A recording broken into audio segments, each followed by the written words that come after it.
Welcome to week three. We're talking about expectations, and expectations in marriage can be huge.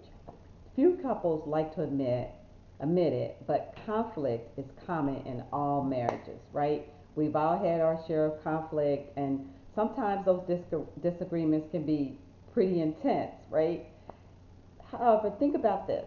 You have two selfish people because you're blending, right? Two different backgrounds and two personalities together. I talked about that in the beginning.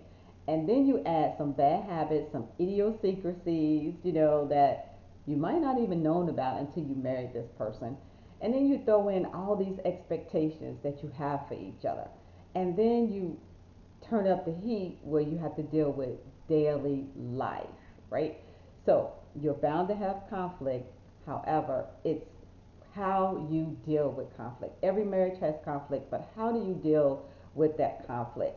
And conflict can lead to isolation, right? It can lead to disappointment, and you and your spouse might not know how to interact and resolve that conflict. You, think about it. When we start out in our marriage, we're happy, we're excited, we have these expectations of each other, of what things might, how things are going to be in the relationship. But then as time goes on, we find out it didn't turn out that way, right? We find out that these little issues that come up that were not discussed can cause that conflict. And expectations are important, but you have to talk about the expectations. You have to share your thoughts on what your expectations are.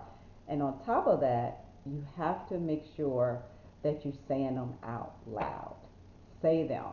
And they might change. Don't forget, expectations can change. As you go along in your marriage, your expectations can truly change. So continue to have that conversation, continue to have that dialogue about your expectations and how those expectations can bother you. Good example, a husband can feel like, I know my wife is going to cook. Did you have that conversation? Did you tell her there was an expectation? Or for the woman, your husband throws his underwear on the side, which drives me crazy. I can't even imagine that, right? Throws, throws it on the side of the laundry basket. Did you tell him you really would appreciate it if he put it in the laundry basket? I mean, that just could have been the way he was raised. And then at the end of the day, he probably, like, when it was wash time or laundry, picked them up, put them in the basket, and then took them in. But did you discuss that expectation? Did you share that expectation, right? And all these things that we think about in our minds, we have to speak them out in public, right? We have to say, honey, this is how I feel. This is what I want from you. This is what I need from you.